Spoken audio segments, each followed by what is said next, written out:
Hey, what's happening? Happy Sunday. It's Daryl here. It's bright and freaking early. It's 4 a.m. here in Connecticut on the East Coast. Okay, I found a story that just hit me this morning that I need to talk about. The link down below will be from the Daily Mail. That's the first story that I saw. It's an interview with Bill Barr, former Attorney General Bill Barr. All right. And I read this story, and the way it struck me is either no look, he's a Trumper. I have very little respect for him, except for the few times that he stood up to Trump. And he said Trump should never have been president and a few other things. But he's not generally somebody I would admire. But having made it to the level of Attorney General, I really thought this man would be smarter than he shows in this interview. It's one of two things. Either he's being a liar and he's being completely disingenuous and presenting the drug smuggling, drug issue, he's being dishonest about it, disingenuous about it, or he's an idiot and he truly believes what he's saying. All right, before I get into it, I was thinking about this the other day as I was reading through some right-wing troll comments in my comments, and some people don't know my story. So I'm putting out a video talking about who I am, where I came from, 20 years of hard drug use. And I have a little credentials in this area. Just watch yesterday's video. I'm gonna talk more about that too. I was thinking about, my views are going down and my subscribers are going up. So I've been thinking of ways to power. I believe in this channel 100%. So I've been dedicating myself to it, and I thought about using my strengths, who I am, artist in recovery, a hardcore recovering drug addict, and using it to my strengths. Some people, as I was reading the comments, don't know my background, and maybe just think I'm just some left-wing guy babbling about this or that. And I'm more than that. At least I think so. All right, so Bill Barr, there's a few things he said that I really take exception with. One of the quotes, he says that we should handle the drug cartels. He says the drug cartels have too much money. Duh. And we should handle them more like we handled ISIS. He's kind of talking up Donald Trump. I'll get into that in another video. Donald Trump saying that he single-handedly took down ISIS and the Taliban. But anyway, he says in this video that we should handle the drug cartels more like we handled ISIS and less like we handled the mafia, and more in a military fashion, I guess. I have some issues with this. One of the big things I have an issue with, he says that these Mexican cartels, that the Mexican people need to be pushed harder on this to wipe this stuff out of their country. Man, I got some real issues with this. And then he goes on to say that poor Americans, he doesn't say poor, but he presents it like this: poor Americans are taking these drugs and they don't know what's in them. And as I read this, he's painting, these poor innocent Americans. They're just, it's like they're picking up these drugs at a supermarket and taking them in and then getting poisoned. These poor innocent Americans and these evil Mexican drug lords with all their money. And I take a big exception to the way he's presenting this. Okay, let me just point out a few things first of all. This is where I really think he's smarter than this. He compares ISIS and the drug cartels, that we should handle them more like we handled ISIS. Now, that doesn't make a whole lot of sense to me, because look at the objectives of those two groups. Okay, ISIS used death to further their it was all about religion and going to the promised land, the promised, I forgot what they called it. They're going to their heaven after, and they didn't care about dying, and money was just something to further that. Money was not their objective. Their objective was death and religion and moving on to the next life, right? It's the exact opposite with these cartels. Now, if he's saying we should handle it both in the same way, and that right there, to me, that's going to fail, because they have two completely, you call them business models, or whatever you want to call them. The drug cartels use death to get more money.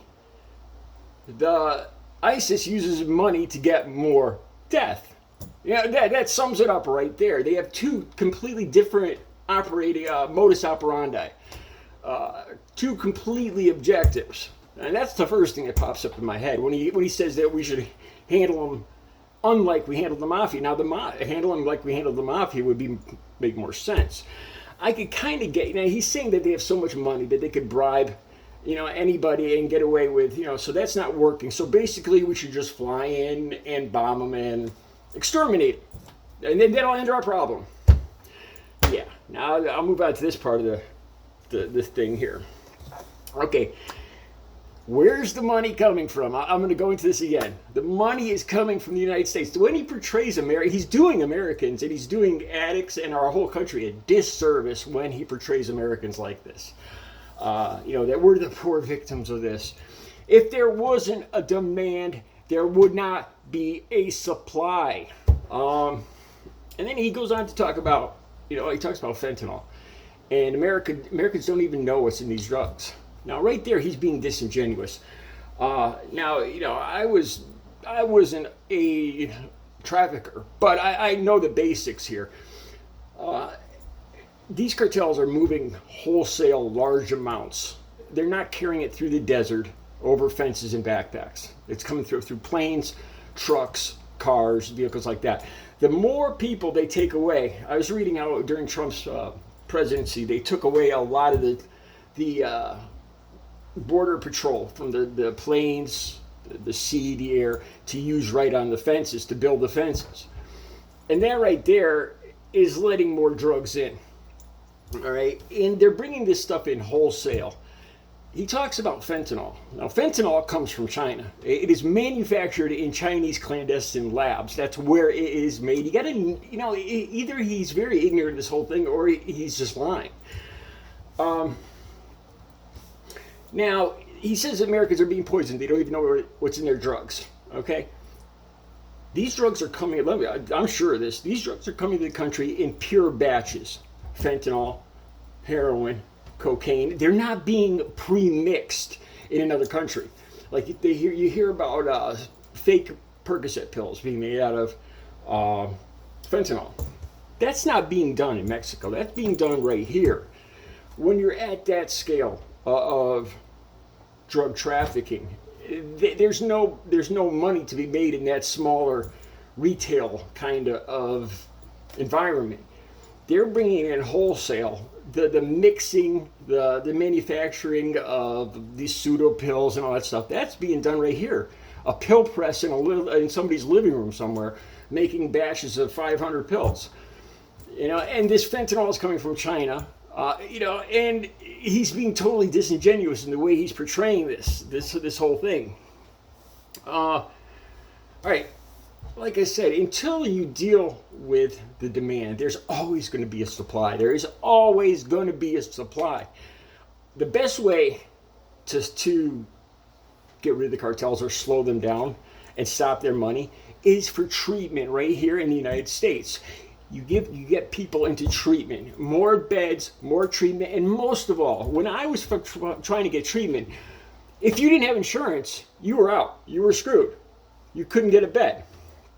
And how many drug addicts have insurance? Most people have been fired and used up all their savings. There was no hope from all the addicts I knew, unless a lot of these addicts would resort to attempting suicide, because when they did that, it was mandatory. They had the hospitals or the mental health wards had to take them in and hold them for at least 3 days and give them some kind of treatment. They would resort to that in order to get treatment. Otherwise, the first thing they ask you when you go for treatment is, what's your insurance? What, you have no insurance? You have no Medicare? You have no private insurance? Well, we can't help you. How do you expect people to get treatment like this? All right. Okay, now he talks about fentanyl. So he's saying most of the drugs come from Mexico, and that's true on some level, but you got to be more familiar with these drugs. All right, heroin and fentanyl. Fentanyl is really a stronger opiate. Okay, if you stamp out all the poppy fields in the world, there's still going to be fentanyl. It could be manufactured in any country that is capable of setting up clandestine labs, like in a large country like China. And when you're dealing with that much money, stamping out or cocaine, say cocaine in Colombia, he talks about cocaine in Colombia.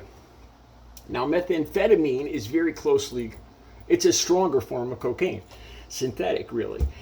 And you could stamp out all the cocaine fields and it would just produce more methamphetamine labs anywhere in the world.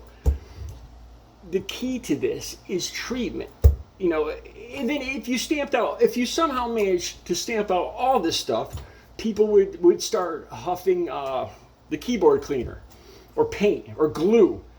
You have to treat addiction. You have to treat this mental illness.